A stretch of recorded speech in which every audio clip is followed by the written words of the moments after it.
The area entered the night with a flash flood watch. That's kind of the lowest thing on the scale of alerts. It says the ingredients are here for there to be a flash flood.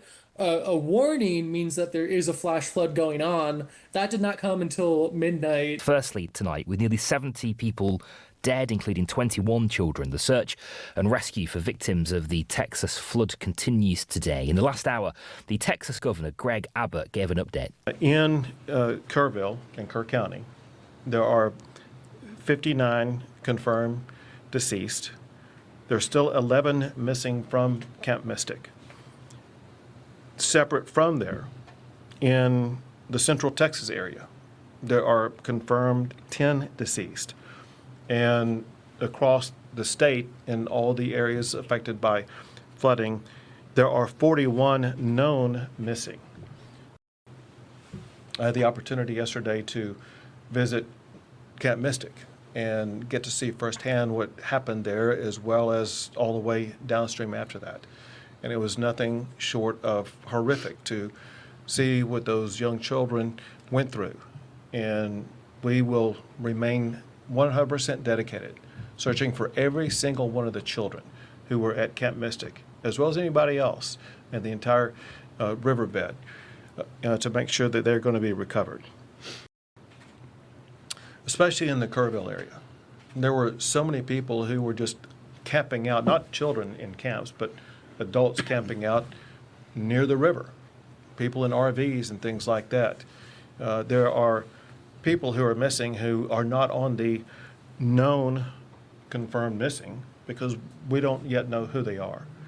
We will maintain our ongoing search throughout the entire river system to find anybody who may be missing. There are dangers over the next 24 to 48 hours that could pose public safety threats to people in these regions. There is heavy rainfall that's already occurred, and there's more heavy rainfall that's expected that will lead to potential flash flooding broadly in these regions: the Big Country, Concho Valley, Central Texas, and once again, Kerrville.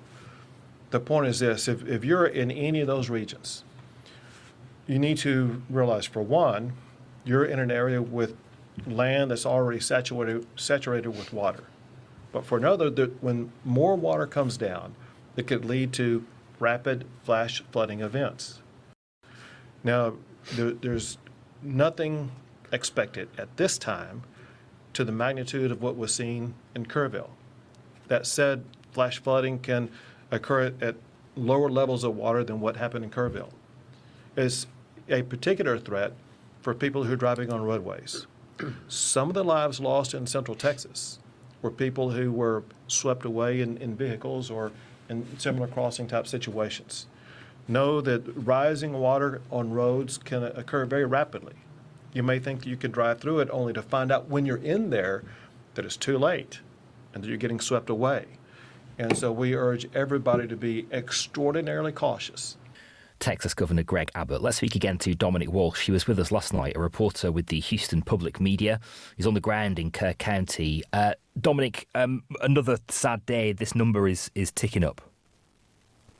That's right. The number has been ticking up, and the number of missing remains, quote, untold.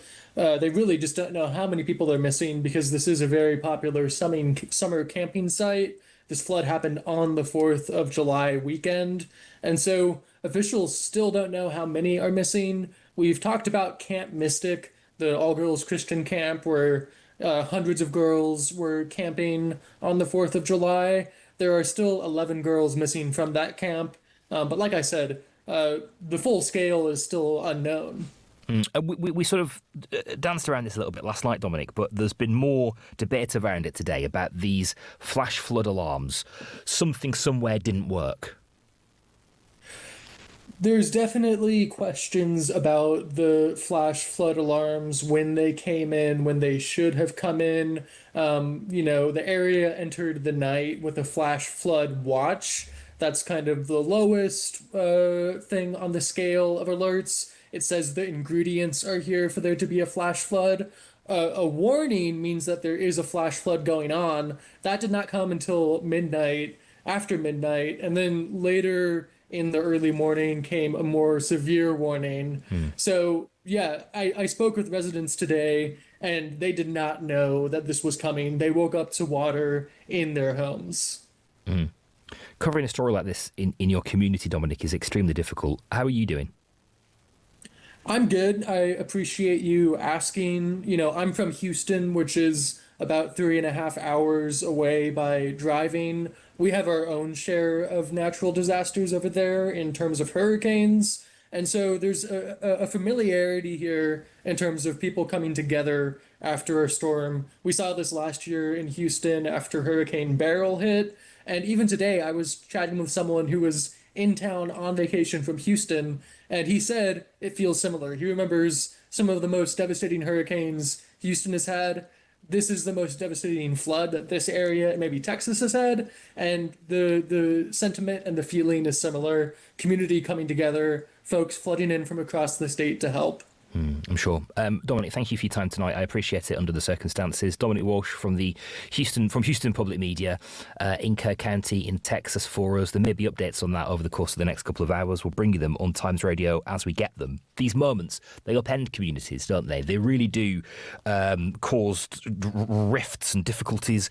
You also see communities coming together, the very best of people in moments like this.